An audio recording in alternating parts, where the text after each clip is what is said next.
Well, let's dive right into this. Have you ever felt like you're putting an absolute ton of effort into building your life? Gathering friends, seeking respect, working incredibly hard towards success, but somehow things just keep inexplicably slipping through your fingers? If so, welcome to this explainer. Today we're going to unpack a really brief yet profoundly impactful piece of wisdom from Imam Ali. What we're looking at today is essentially an equation of loss. We are going to unpack wisdom that outlines exactly how our own specific behaviors directly and quite mathematically diminish the quality of our lives.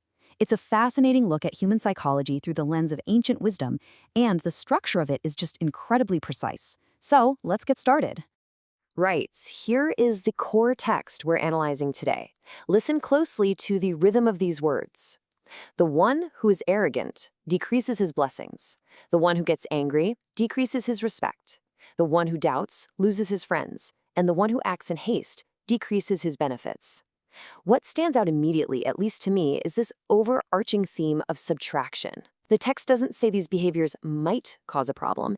It presents them as absolute, guaranteed deductions from your life's ledger. But before we can truly appreciate the weight of this, we really need to deconstruct it piece by piece and look at the direct cause and effect relationships being established here. Part 1. The cost of arrogance. How pride impacts blessings. So the text establishes a really direct, undeniable cause and effect relationship right off the bat. On one side, we have the input arrogance, and on the other, the output decreasing blessings. Now, what's genuinely interesting about this formulation is the word decreases. Arrogance, by its very nature, is an inflation of the self, right? You're puffing yourself up. But the argument being made here is that this internal inflation actually results in an external deflation of your real blessings. When you operate from a place of arrogance, you kind of stop being grateful. You start believing you're solely responsible for every single good thing in your life, and that isolates you. It completely closes you off to the flow of new opportunities and goodwill from other people. The equation is brutally simple. You add pride, you subtract blessings. Part 2. The consequence of anger. The erosion of respect. Now, the crucial point to understand here is that anger is not presented just as a fleeting feeling, but as a deeply destructive action. Anger creates this terrifying vulnerability in our life's balance. A single moment of unchecked anger essentially acts as an immediate withdrawal from your bank account of respect. Think about it. We spend years trying to build respect in our personal and professional lives. It takes a ton of time, consistency, and patience. Yet when you lose your temper, you lose your authority, you lose your composure, and in the eyes of everyone watching, your stature practically shrinks. It serves as this stark warning that the momentary release of lashing out is paid for directly with the respect you've worked so incredibly hard to earn. Part 3. The impact of doubt. The loss of friendship.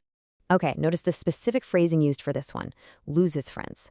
Unlike the previous two equations we just looked at, which use the word decreases, the penalty for chronic doubt is presented as an absolute loss. Why is that? Well, because friendship requires a foundation of trust to even survive. If you are constantly inputting doubt, suspicion, and second-guessing into a relationship, the whole structure just collapses entirely. You can't just have a decreased friendship if there's no trust. The relationship ceases to exist. This brilliantly illustrates how our own internal mindset can completely sever our external lifelines.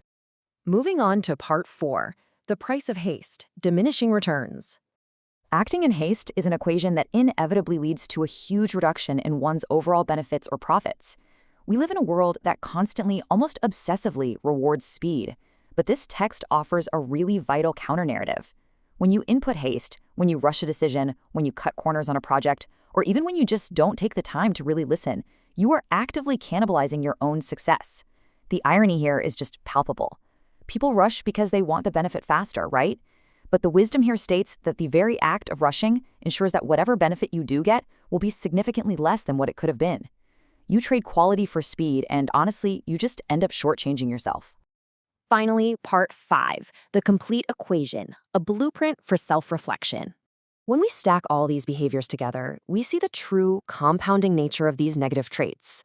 Decreases, decreases, loses, decreases. This isn't just some random list of bad habits. It is a systematic dismantling of a good life. If you're operating with a mix of arrogance, a quick temper, suspicion of others, and a tendency to rush, well, you are essentially running a business where every single department is just hemorrhaging capital. The absolute brilliance of unpacking this is that it completely removes the mystery from our failures. It tells us that bad luck isn't always just some cosmic stroke of bad luck. Very often, it is literally the direct mathematical result of these specific behaviors. So I want to leave you with this final thought. Take a moment today to look closely at your own actions and ask yourself, which of these behaviors is costing you the most right now? Are you losing respect because of your temper? Are you missing out on the full benefit of your hard work simply because you're rushing? The beauty of understanding this equation of loss is that once you identify the variable that is draining your life, you actually have the power to change the math.